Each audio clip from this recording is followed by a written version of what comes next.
The man knew Eve, his wife. Knew means had sex with here. She conceived and gave birth to Cain, and said, I have gotten a man with Yahweh's help. Again she gave birth to Cain's brother Abel. Abel was a keeper of sheep, but Cain was a tiller of the ground. As time passed, Cain brought an offering to Yahweh from the fruit of the ground. Abel also brought some of the firstborn of his flock and of its fat. Yahweh respected Abel and his offering, but he didn't respect Cain and his offering.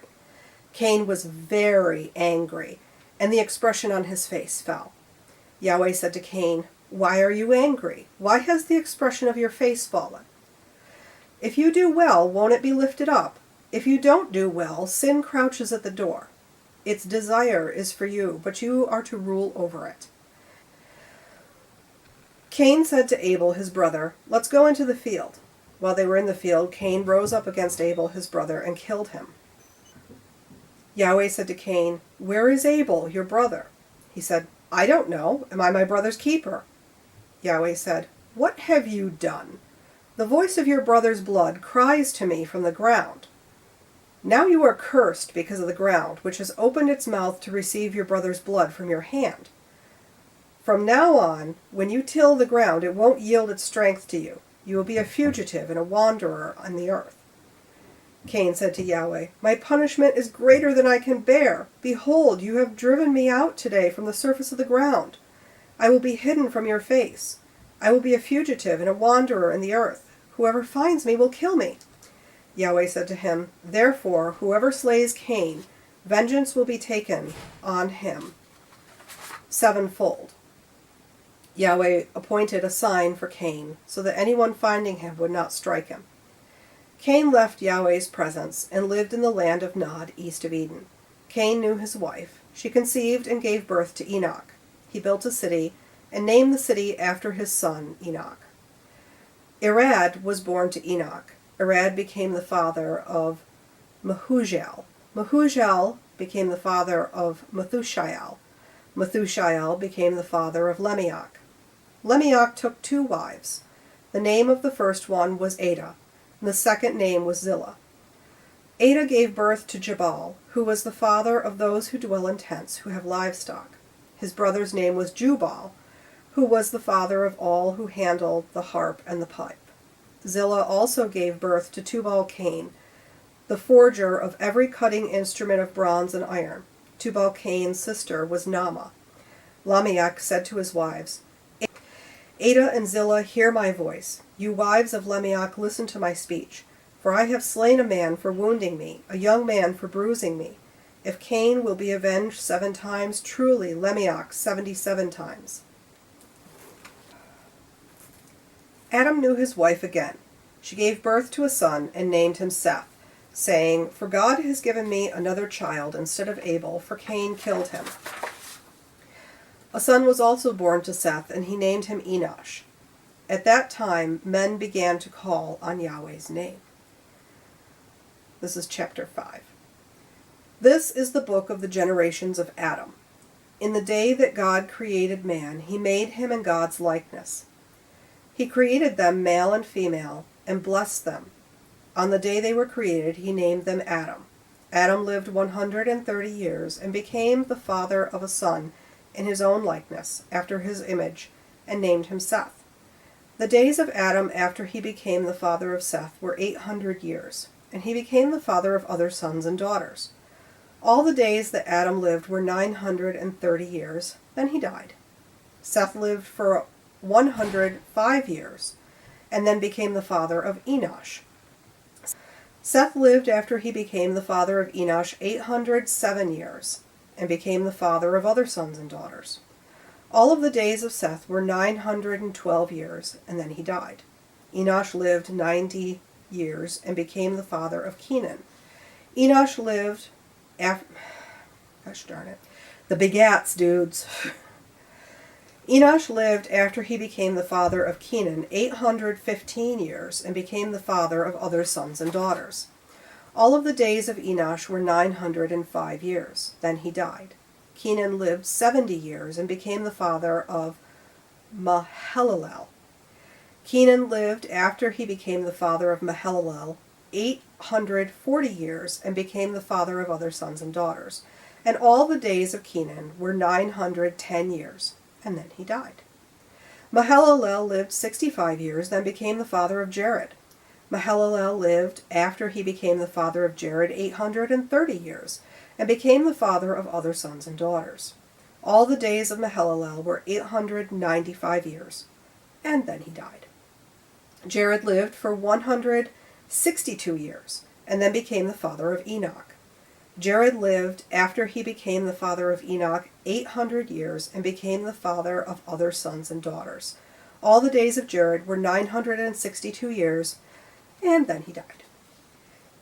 Enoch lived 65 years, then became the father of Methuselah. After Methuselah's birth, Enoch walked with God for 300 years, and became the father of more sons and daughters. All the days of Enoch were 365 years. Enoch walked with God, and he was not found, for God took him. Methuselah lived for 187 years, and then became the father of Lamech. Methuselah lived after he became the father of Lamech 782 years, and became the father of other sons and daughters. All the days of Methuselah were 969 years, and then he died. Lamech lived for 182 years, and then became the father of a son.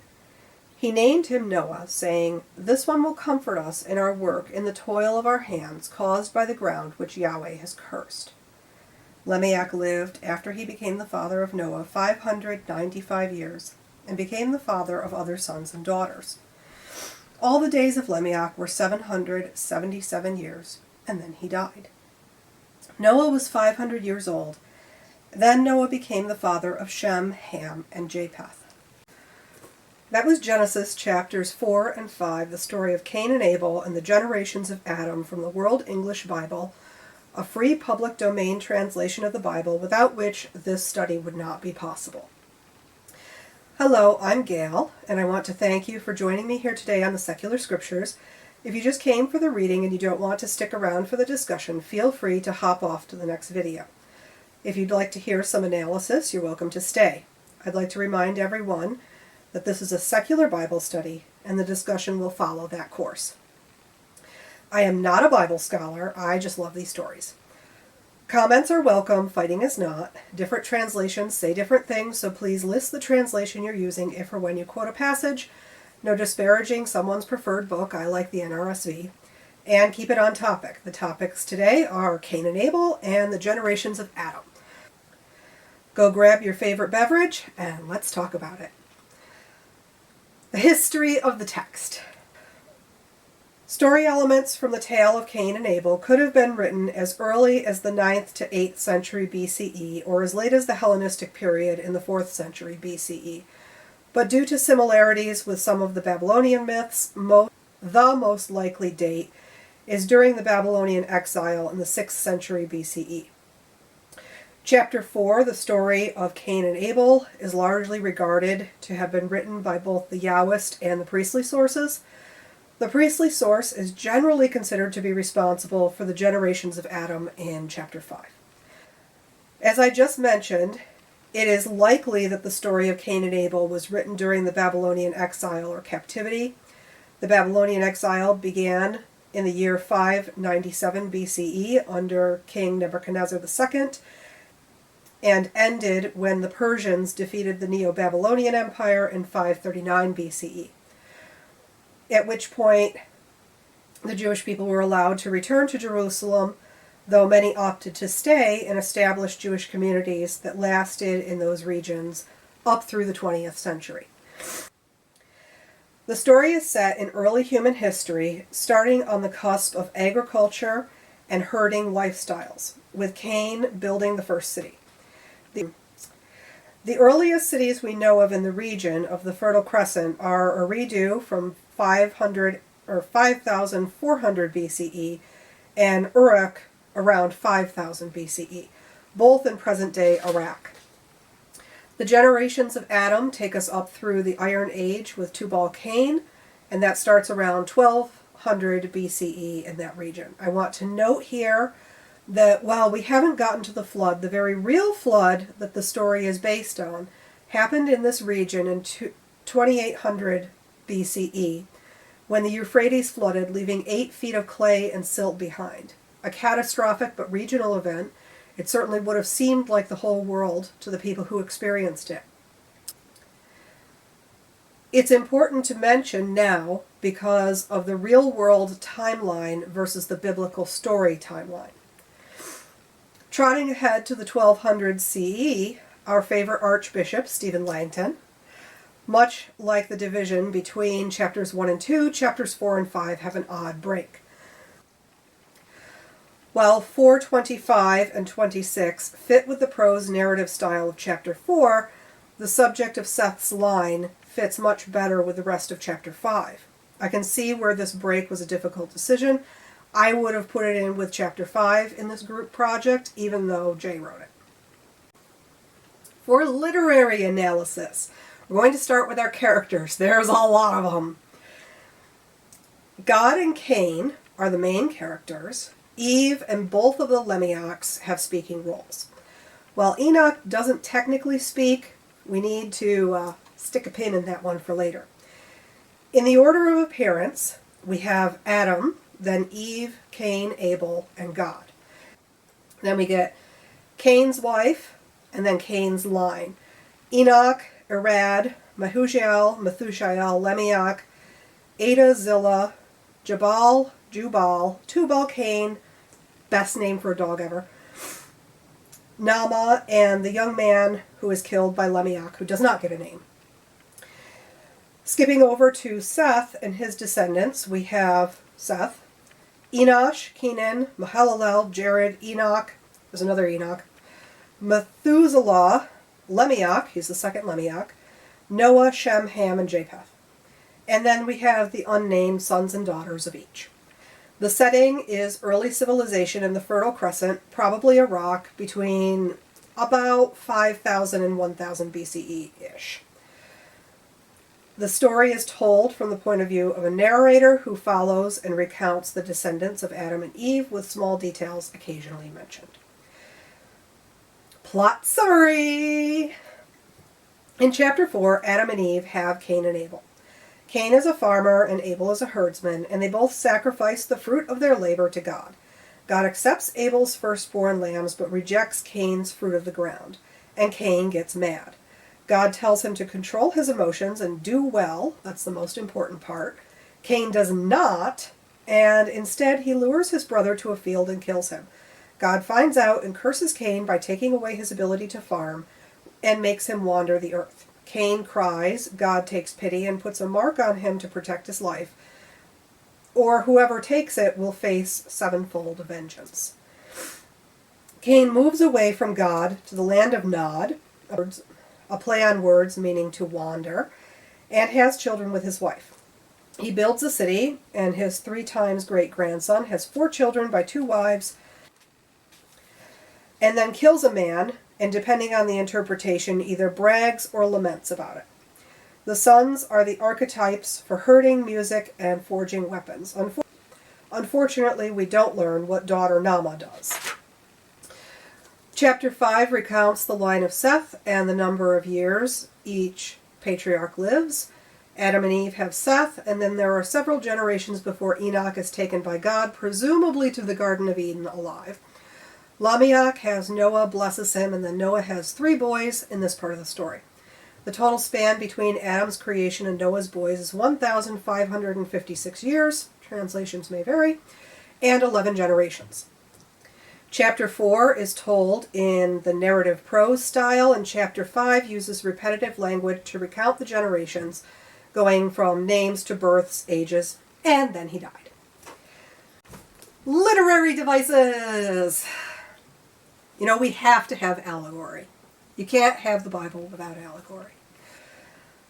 Allegory is a story, poem, or picture that can be interpreted to reveal a hidden meaning, typically a moral or political one. The names of the brothers, like Adam and Eve, are important to the allegory. Cain means create, acquire, or possess, and Abel means breathe, vapor, passing, emptiness, or vanity.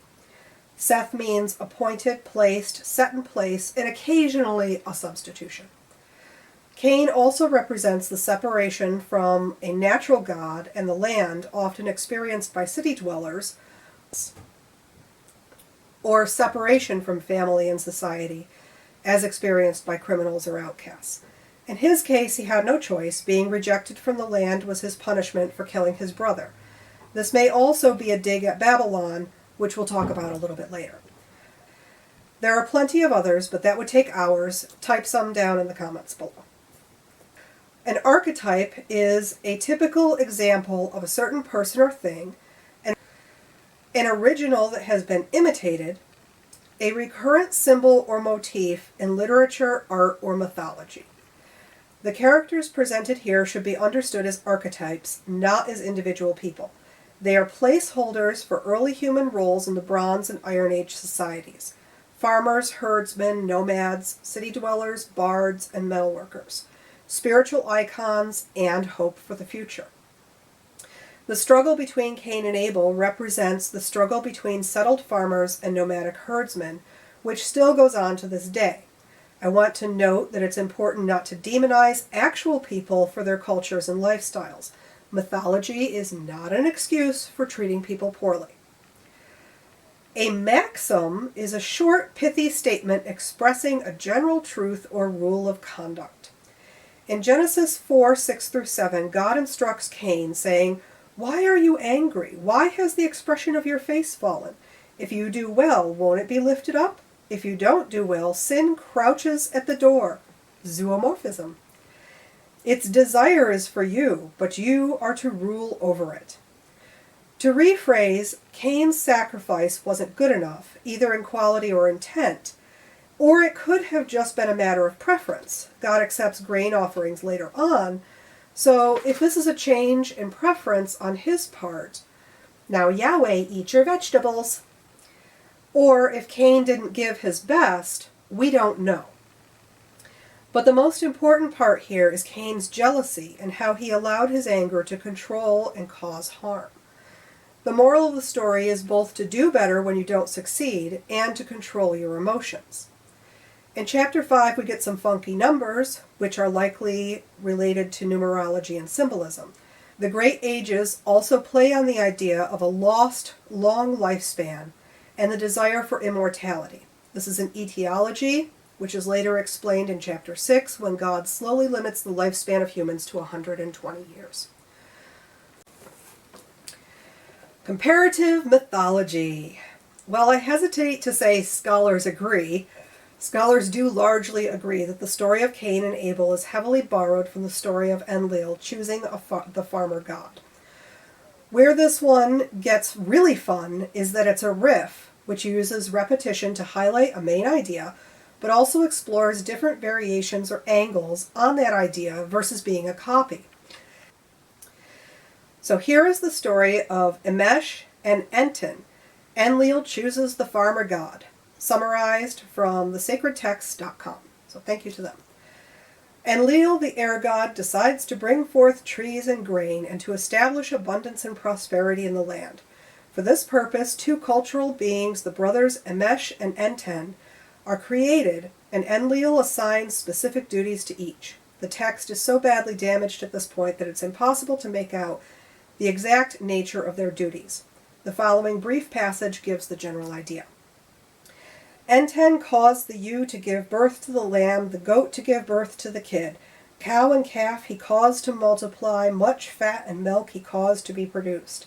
In the plain, the heart of the wild goat, the sheep and the donkey he made to rejoice. The birds of the heaven, in the wide earth he had set them up in their nests. The fish of the sea, in the swamp land he had them lay their eggs. In the palm grove and the vineyard he made to abound honey and wine. The trees, wherever he planted, he caused fruit to bear. The furrows, it's lost. Grain and crops he caused to multiply. Like Ashnan, the grain goddess, the kindly maid, he caused strength to appear. Enmesh brought into existence the trees of the fields. He made wide the stables and sheepfolds.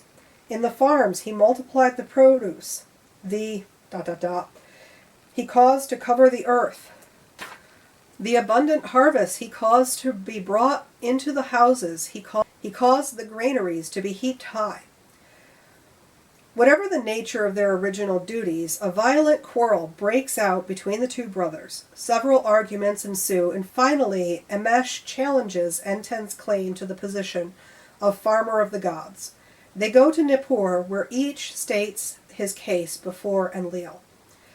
O Father Enlil, knowledge thou hast given me. I brought the water of abundance, farm I made touch farm. I heaped high the granaries. Like Ashnan, the kindly maid, I caused strength to appear. Now Enmesh, the irreverent, who knows not the heart of the fields, on my first strength, on my first power is encroaching at the palace of the king.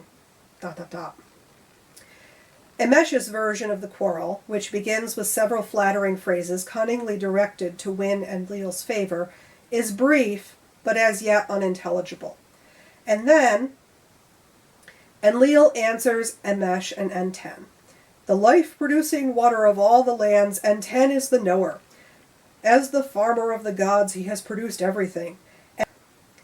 Enmesh, my son, how dost thou compare thyself with Enten, thy brother? The exalted word of Enlil, meaning is profound. The decision taken is unalterable. Who dares transgress it? Enmesh bent the knee before Enten. Into his house he brought the wine of the grape and of the date. Enmesh presents Enten with gold, silver, and lapis lazuli. The brothers, in brotherhood and friendship, happily they pour out libations. Together, to act wisely and well, they determined. In the struggle between Enmesh and Enten, the steadfast farmer of the gods, having proved greater than Enmesh, O Father Enlil praise. This one definitely has a happier ending than the Cain and Able story, but hopefully you can see the parallels, and how the scribes, during the exile, adapted the Babylonian story. Conflicts, contradictions, and controversies. The most obvious conflict or controversy is, who did Cain marry? So depending on your translation, it may sound like he married a mystery sister. Some variations say his or Abel's twin sister, see the Islamic version, which I'm not going to cover, or that he took a wife in the land of Nod, the wilderness, from, other people? Both theories seem to have equal standing based on the text and context, each drawing from their own interpretations of fill-in information and the two creation myths. The first theory being that he married someone from the Lilith line of the first creation story. The other being that he married a full sister, drawing from the second creation story and apologetics. As the timelines here are suitably vague in terms of lining up, and nothing is explicitly stated, either one is equally possible. Since we know that all humans didn't descend from just two people magically made from dirt and bone 6,000-ish years ago, we can take the whole thing as symbolism.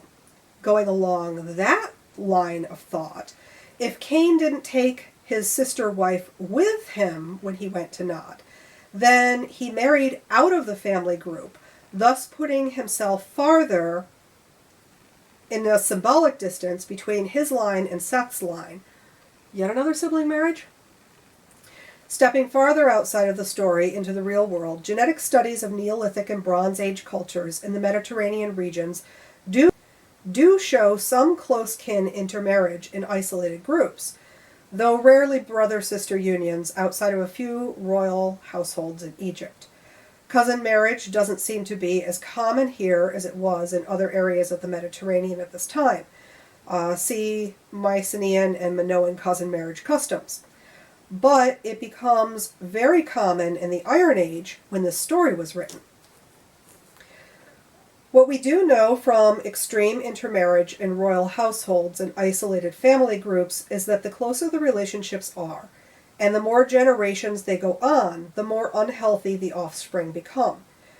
Purity, was often used as an excuse for close cousin marriage, or uncle-niece, brother-sister, and those relationships lead towards lower sperm counts, higher rates of miscarriage, birth defects, cognitive deficits, mental health challenges, and overall very poor physical health in the offspring. Poor Charles II of Spain was the product of 16 generations of close cousin marriages in the Habsburg line, trying to keep their bloodlines pure. We see this over and over when the powerful try this. Their dynasties collapse because genetics always wins, or in this case loses, in the end. Some other examples of how insular groups manage marriage with a long history of close family ties are the Amish, some isolated Jewish communities, the Blue people of Kentucky, and going way back in time, recent studies on Neanderthal genetics have shown that several of their communities had extremely high levels of homozygosity, which may have contributed to their extinction. Other studies show that when they did outcross with Homo sapiens or Denisovans, those genetics seem to have taken over very rapidly. To sum up, no, all humans didn't descend from just two people a few thousand years ago. That's a recipe for extinction. Going to the timeline. Stepping one foot back into the land of biblical fiction while keeping the other in reality. If we use the biblical timeline, presuming that the flood was the 2800 BCE flood, that would put Adam and Eve at 4456 BCE after the founding of the real world Uruk, with a world population of 40 million people already. If we back them up and dump them in the Neolithic Revolution 12,000 years ago, at the beginning of farming, where Adam obviously sits, we get an estimated 4 million people on the planet already. In other words, Cain did not have to marry a sister. Going back to the Bible. It is 1,556 years and 11 generations between Adam and Noah's boys.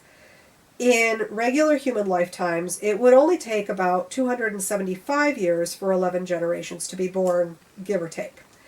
And in the late Bronze Age in Mesopotamia, if a person survived childhood, they could expect to live between their late 20s and mid-30s. Unless they were upper class, then they could potentially live into their 70s. If we started at 130 years old for Adam and Eve, presuming Eve never hit menopause, and had twins every year with a 100% survival rate until the day Adam died, that would only get them 1,600 kids maximum. Since Eve was not an actual semi-immortal cat, I think we can safely assume that she did not have that many children.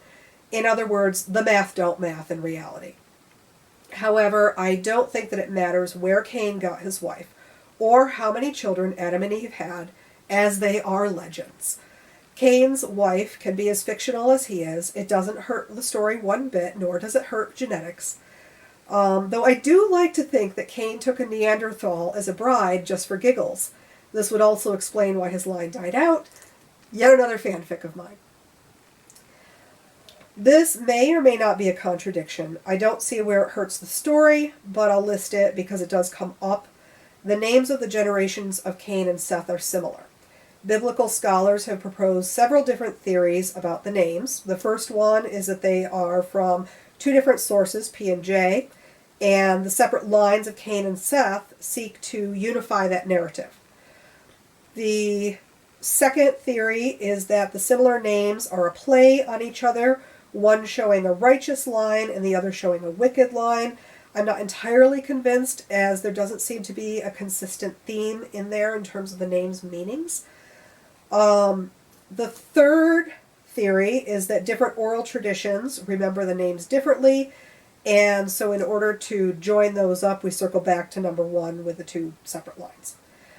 To be fair to the mythology, I'll mention option 4, which is a fun narrative about how Cain's line survives the flood, gets tangled up with the Nephilim, and then reintegrates into Seth's line, jumbling the names of the ancestors real good. But that's not actually part of this story. Might have to do with Nama, though. Conflicting information with religion or society. I'm going to briefly touch on the young Earth creationist model versus the old Earth creationist model versus current scientific understanding.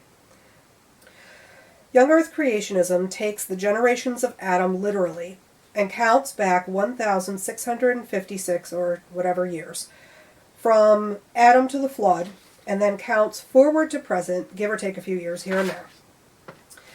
It may also include things like flat Earth, created kinds, being anti-evolutionist to varying degrees, and believes in a worldwide flood. It is a literal interpretation of the Bible adopted by a select group into their worldview. This is not a problem in and of itself. People can believe whatever they want. It becomes everyone else's problem when they sue to get this belief system taught in public schools and universities as science when the scientific data just does not support it. Basically, it's a huge pain in the neck for everybody else, and it has led to a lot of hostility towards that group of people. In my opinion, behold the consequences of one's own actions. Old Earth creationism accepts the scientific data and their belief in the Bible on a spiritual level. This is not a problem, and the bulk of Christians maintain this way of thinking without any issues at all. Many scientists are also Christians, and I've occasionally heard, "Oh, that's how God did that," in delighted tones. In other words, they give God credit for creation, but the mechanisms are firmly rooted in verifiable science. Current scientific understanding of the Earth and the history of humanity is that the Earth is roughly 4.5 billion years old.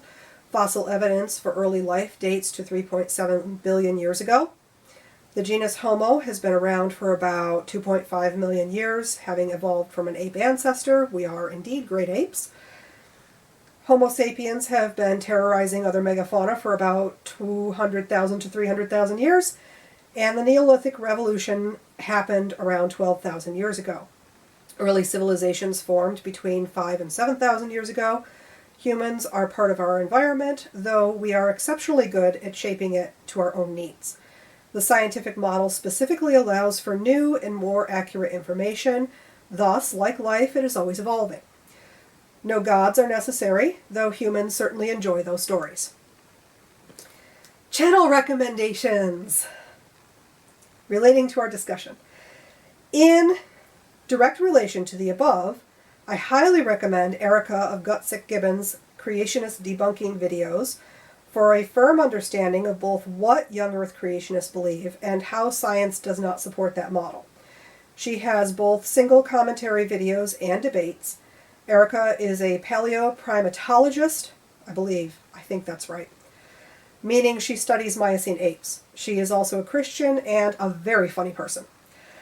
For an atheist perspective of the same debunking creationism genre, Arn Ra is a real delight. His phylogenetic charts are fantastic. Don't drink anything while watching his videos. You'll have to clean your screen because his jokes are that good. In fairness, and because he's a very nice guy, Donnie from Standing for Truth is an excellent host and moderator on the creationist side. His channel will give you a very good idea of the range of beliefs and opinions that creationists hold and how those play out in real life. Please be nice to him. He is not responsible for the opinions of every single one of his guests. Please be kind to everyone. I recommend them because I genuinely enjoy their content. Questions. Why do you think God rejected Cain's sacrifice? Who do you think Cain married, and why do you think that's the case? Is Cain's line especially wicked in this text, and is Seth's line especially virtuous in this text? What happened to Nama? Don't just leave us hanging there like that. Don't worry, she'll be back. Lamech, from Cain's line. Is he lamenting over an act of self-defense, or is he bragging about a murder? I've seen both interpretations of this. Genesis 5:24. What the heckers? No more details? Can we get another bedtime story out of this guy? Seems kind of important. Don't worry, Enoch gets his own tales later on. They just don't make it into the cut of this Bible. Thank you so much for joining me here today. I hope you enjoyed the video. If you liked it, please like and subscribe. Drop your comments below. I want to hear them. I hope you'll join me next time on the Secular Scriptures for Genesis chapter 6 through 10. We're going to need a bigger boat.